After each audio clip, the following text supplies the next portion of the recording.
Assalamualaikum warahmatullahi wabarakatuh. Kembali kita hari ini belajar mengenai tema 7 kelas 6 sekolah dasar bagian kedua.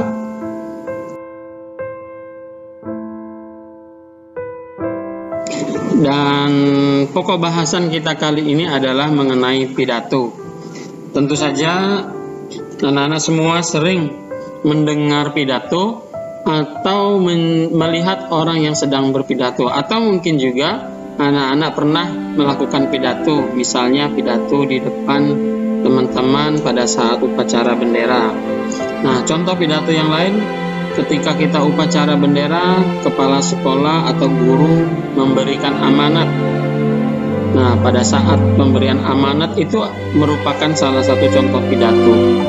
Atau ketika ada orang yang melakukan persedekahan, nah pada saat di awal acara biasanya akan disampaikan pidato-pidato singkat ya dari beberapa orang, misalnya dari ketua panitianya, dari keluarganya. Nah itu juga pidato. Jadi pidato itu sering sebenarnya kita jumpai.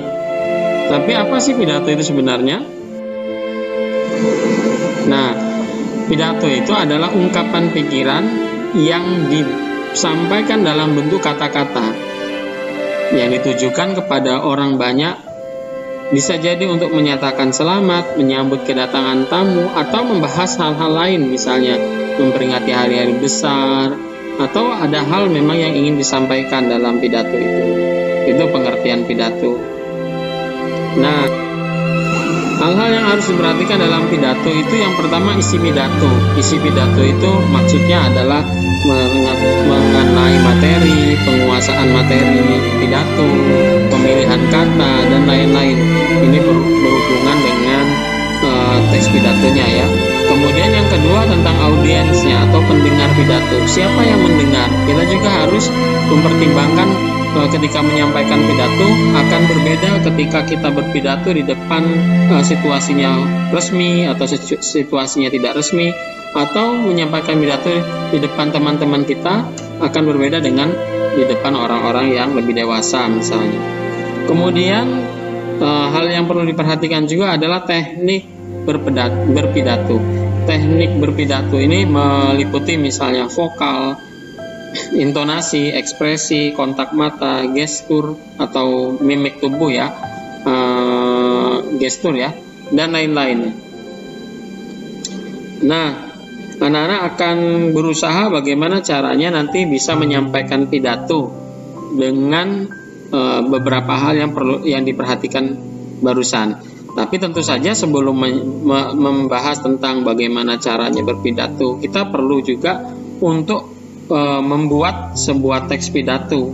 Nah, sebenarnya teks pidato itu runut dan siapapun yang menyampaikan pidato akan melakukan hal yang sama. Jadi kita hanya perlu mengikuti langkah-langkah dalam pembuatan pidato, gitu ya. Jadi kita akan lanjutkan dengan bagaimana cara membuat teks pidato. Nah, struktur teks pidato itu ada 5 intinya. Salam pembuka, pendahuluan, inti, penutup, dan salam penutup.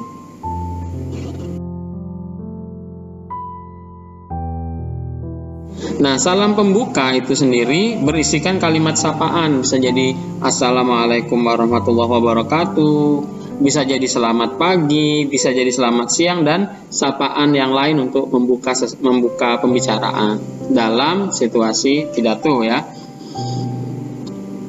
Kemudian pendahuluan. Nah, pendahuluan ini penting untuk membuat orang lain atau pendengar tahu apa yang akan kita bahas dalam pidato. Jadi intinya adalah dalam pendahuluan kita harus menyampaikan topik permasalahan yang akan kita sampaikan dalam pidato itu. Kemudian selanjutnya inti. Nah, dalam poin inti ini berisi tentang pembahasan topik yang tadi sudah kita sampaikan. Di dalam pendahuluan kita sampaikan misalnya topiknya tentang kemerdekaan ya. Nah, maka di inti ini kita akan boleh membahas tentang kemerdekaan itu, bagaimana proses mendapatkan kemerdekaan, atau bagaimana caranya kita mengisi kemerdekaan, terus kita ungkapkan cara mengisi kemerdekaan itu, misalnya belajar dengan baik, terus mengharumkan nama bangsa dengan prestasi-prestasi kita, dan seterusnya. Nah, itu dijabarkan dalam inti. Kemudian setelah selesai kita jabarkan, kita tutup. Atau dalam penutup kita sampaikan rangkuman atau intisari topik yang telah disampaikan. Yang untuk penutup ini fungsinya untuk mengingatkan kembali kepada para pendengar bahwa ini loh inti yang kita bahas pada pidato ini, sehingga dia tidak akan mendapatkan poin intinya tentang apa yang kita bahas, untuk mengingatkan kembali dalam penutup. Akhiri dengan salam penutup. Nah, sama salam penutup ini bisa berisikan kalimat seperti terima kasih atas perhatiannya dan sebagainya, dan juga boleh ditutup dengan assalamualaikum warahmatullahi wabarakatuh atau seperti salam pembuka tadi. Nah, itulah hal-hal yang mengenai pidato. Nah, saya sangat berharap anak-anak bisa membuat pidato. Tugas kita kali ini coba buat pidato sesuai dengan langkah-langkah atau struktur yang tadi sudah kita bahas. Ada 5 tadi: salam pembuka, pendahuluan, inti, penutup, dan salam penutup. Demikian saja pelajaran kita hari ini. Terima kasih. Masih bersama saya Supriyadi. Assalamualaikum warahmatullahi wabarakatuh.